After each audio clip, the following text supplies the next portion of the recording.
Hello everyone and welcome to my channel once again, or maybe you're here for the first time ever, so welcome. First of all, before we start with the video, I would like to say a huge thanks to all of the people that have been supporting the channel for months or even years now, commenting on the videos that you are looking for more content, DMing me on Discord, when will I start releasing more content, because yeah, I have been slacking a little bit, in the past weeks or maybe even months now, and I'm truly sorry for that. And I'm about to fix that. I promise I'm about to fix that. And let's have a look at the first video. So there are 3 ways you can double, triple, maybe even quadruple the the player power of your character that you might not know about, or maybe you heard about it but never really realized how important it actually is. So first of all is premium stash tabs. And now you might be wondering, like, what the hell does a premium stash tab have to do with my player power? Well, simple. If you just look at your normal tabs, if you right click them, you can only set affinities.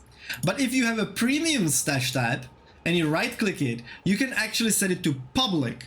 What that means that any item in a tab that's set to public, you can right click and set it for sale. And you can do negotiable, exact price, you can even set up nodes, and then you list it for, let's say, 1 Exalted Orb. Now, if you do this, since pretty much, starting the game, anything that you loot that looks good, maybe not for your class, but it looks good, or you even already know that it's very good for another build, which is not yours and thus you don't need it. If you have premium tab, you can list it, you can sell it, for pretty much any kind of currency. Early on, you can just, sell it for like Orb of Augmentation, on Transmutation. All of these will help you scale your power, because of course they can either upgrade normal item to magic, then add modifier, then if you have regal orb it can turn it to rare, and of course the most important currency, exalted orbs. So the more you trade, the more you will have. If you have exalted orbs and your gear is pretty much, let's call it garbage, or simply not optimized, then you can go online and there's a lot of gear you can get for 1 exalted orb. So for example, you know that your best in slot stats, like the 3 most important, would be level to all lightning skills, at least if you're using a lightning build, like for example mine, which is in the description down below, that you might have already been using the past 2 weeks. It's available on Mobilytics side, but I haven't made video yet, so it's probably not that spread as I would like to, but I will fix that with a video guide as well. And so you want, level of lightning skills, you want extra damage as lightning, and you want cast speed, right? Those are like the 3 most important. Cast speed, by the way, turns anything that's like 1 exalted into like 10 divine, so you're probably not getting that anytime soon, or and you have to be lucky getting it yourself, or like getting an item with cast speed first and then being lucky with the other mods, either way. So let's say you go for the skills, the ranks, the extra damage, and for example lightning damage, okay, and you find that weapon for 1 exalted, and right now you had like 18 mana, life per enemy killed, and fire damage, or fire skills, even though you're not using them because it was the only thing you found. Bam! Double, triple damage, easy. 1 exalted, 1 item. And then of course you use the rest of your exalted, which if you trade you will have plenty.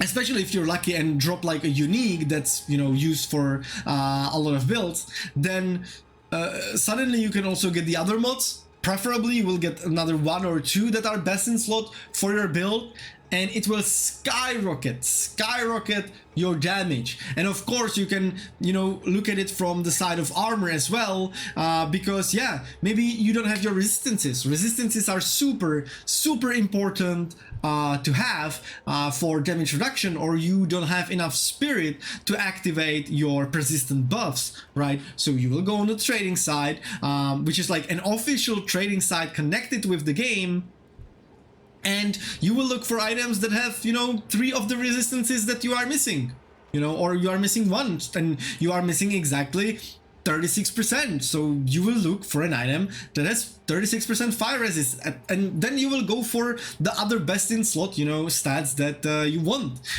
In my build planner, you can, you know, see stat priorities for items so that you know what you are looking for in the first place. So trading is super important for player power, because it will let you buy items, buy best in slot items really cheap, really fast, you know, at really early levels, and some of those you might be using for another 30 levels, you know. So yeah, you got a lot of, you know, the coins or the points for the shop for buying the early access in the first place. So definitely wait for a sale for the premium stash tabs, and then some quality of life tabs like currency and cents, and definitely get those. Obviously, if you already spend those points on cosmetics, you can always get more.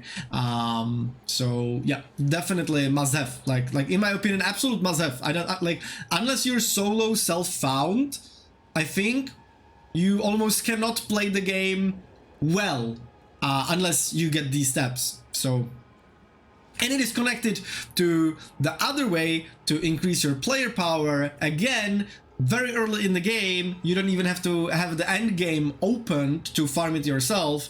You can buy these distilled emotions.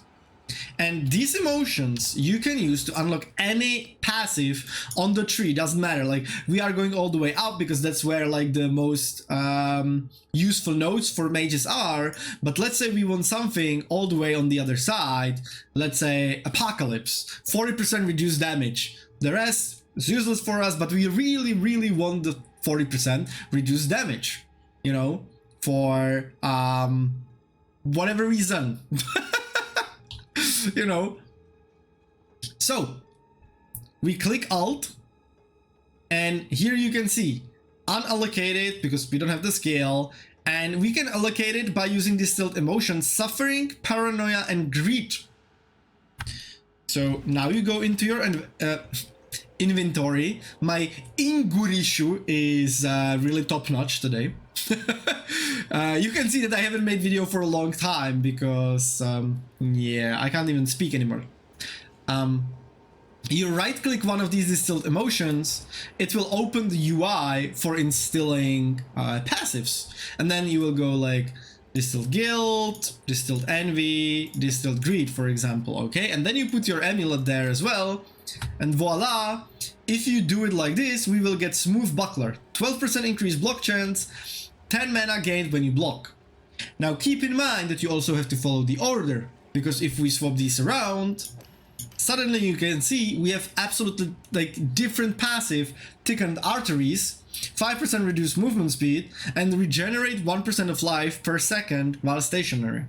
Okay, so this is how you can very early increase your power. Now preferably you would already have an item like the Everlasting Gaze or some really good amulet that you know you are gonna be using for the next, I don't know, 100 hours or something that you want to instill.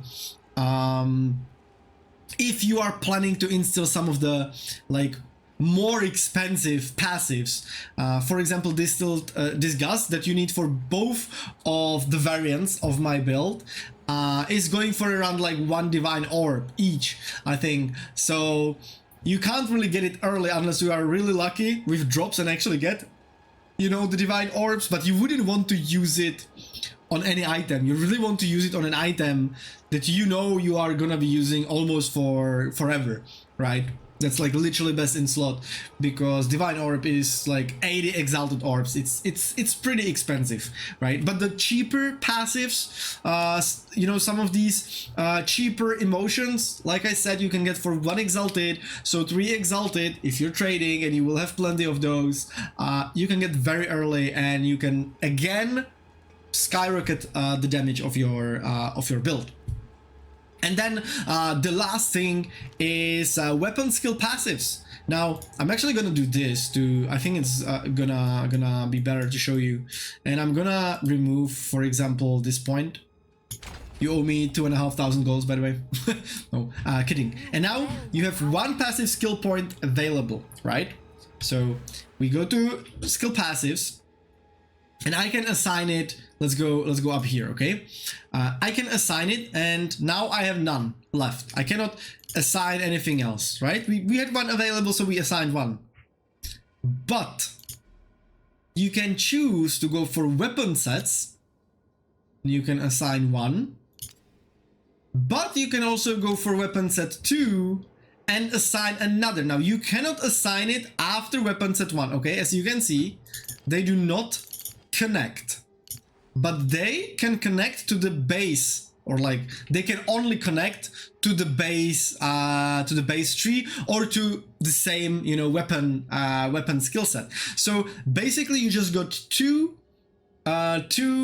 you know, passives at the cost of 1 point, because we can have 123 passives active at the same time, but we can have more than 123 allocated, okay? And then of course you allocate your spells to weapon sets in a way that you want to use them, right? Now my weapon set number 2 are curses, so anything that boosts my curses is set to weapon set number 2.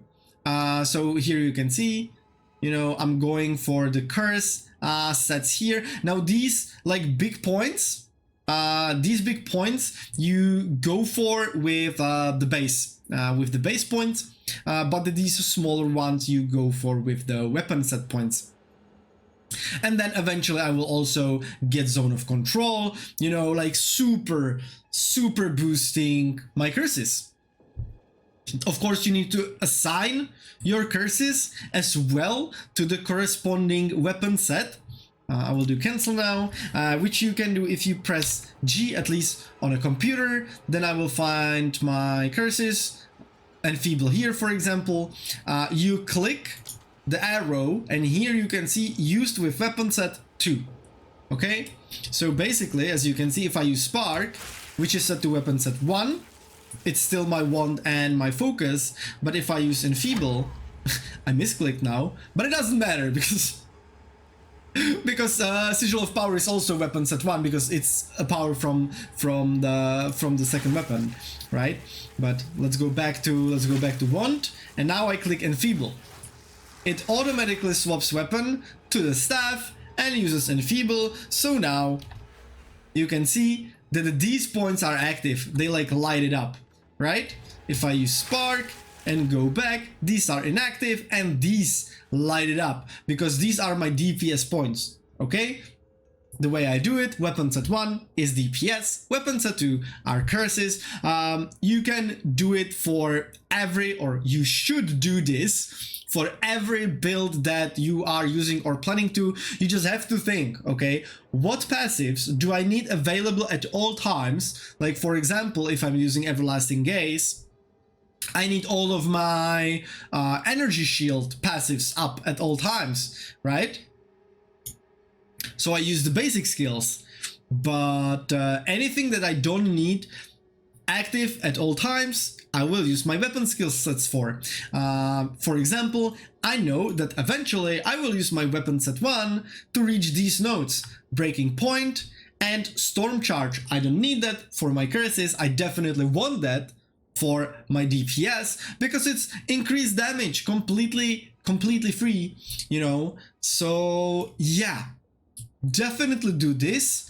If you're following a build, it will probably have something like this already. It's definitely in my build planner. If you're making your own build and you haven't been doing this, please do it. Or like, I mean, you don't have to, right? But if you do this, you will have a much better time with the game and with your build, because it will get much stronger. And thus we are done with the video. I think these are like super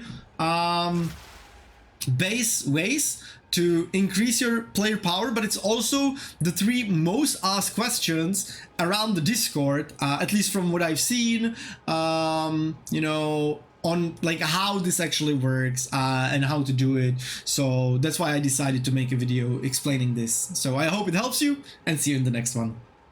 Ciao!